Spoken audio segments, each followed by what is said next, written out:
আমারই চেতনার রঙে পান্না হলো সবুজ, চুনি উঠল রাঙা হয়ে। আমি চোখ মেললুম আকাশে, জ্বলে উঠল আলো পূবে পশ্চিমে। গোলাপের দিকে চেয়ে বললুম, সুন্দর সুন্দর হলো সে। তুমি বলবে, এ যে তত্ত্বকথা, এ কবির বাণী নয়। আমি বলবো, এ সত্য, তাই এ কাব্য। এ আমার অহংকার, অহংকার সমস্ত মানুষের হয়ে। মানুষের অহংকার পটেই বিশ্বকর্মার বিশ্বশিল্প। তত্ত্বজ্ঞানী জপ করছেন নিঃশ্বাসে প্রশ্বাসে, না না না, না পান্না, না চুনি, না আলো, না গোলাপ, না আমি, না তুমি।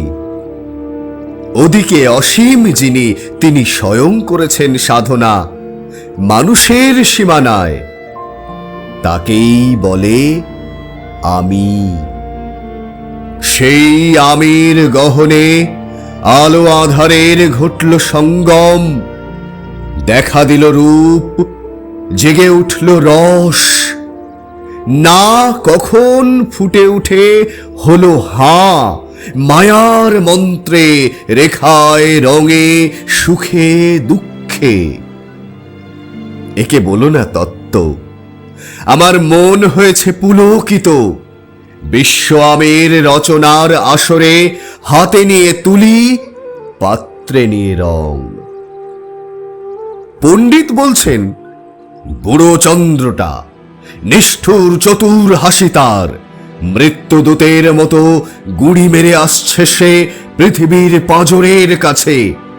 একদিন দেবে চরম টান তার সাগরে পর্বতে, মর্তলোকে মহাকালের নূতন খাতায় পাতা জুড়ে নামবে একটা শূন্য। গিলে ফেলবে দিন রাতের জমা খরচ। মানুষের কীর্তি হারাবে, অমরতার ভান তার ইতিহাসে লেপে দেবে অনন্ত রাত্রির কালি। মানুষের যাবার দিনের চোখ বিশ্ব থেকে নিকিয়ে নেবে রং। মানুষের যাবার দিনের মন ছানিয়ে নেবে রস। শক্তির কম্পন চলবে আকাশে আকাশে, জ্বলবে না কোথাও আলো। বিনাহীন সভায় যন্ত্রের আঙুল নাচবে, বাজবে না সুর। সেদিন কবিত্বহীন বিধাতা একা রবেন বসে নীলিমাহীন আকাশে, ব্যক্তিত্বহারা অস্তিত্বের গণিত তত্ত্ব নিয়ে।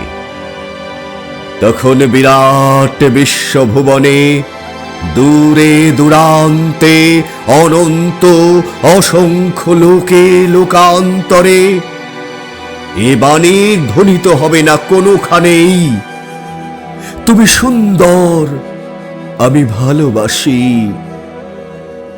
বিধাতাকে আবার বসবেন সাধনা করতে, যুগ যুগান্তর ধরে প্রলয় সন্ধ্যায় জপ করবেন, কথা কও কথা কও। বলবেন, বলো তুমি সুন্দর। বলবেন, বলো আমি ভালোবাসি।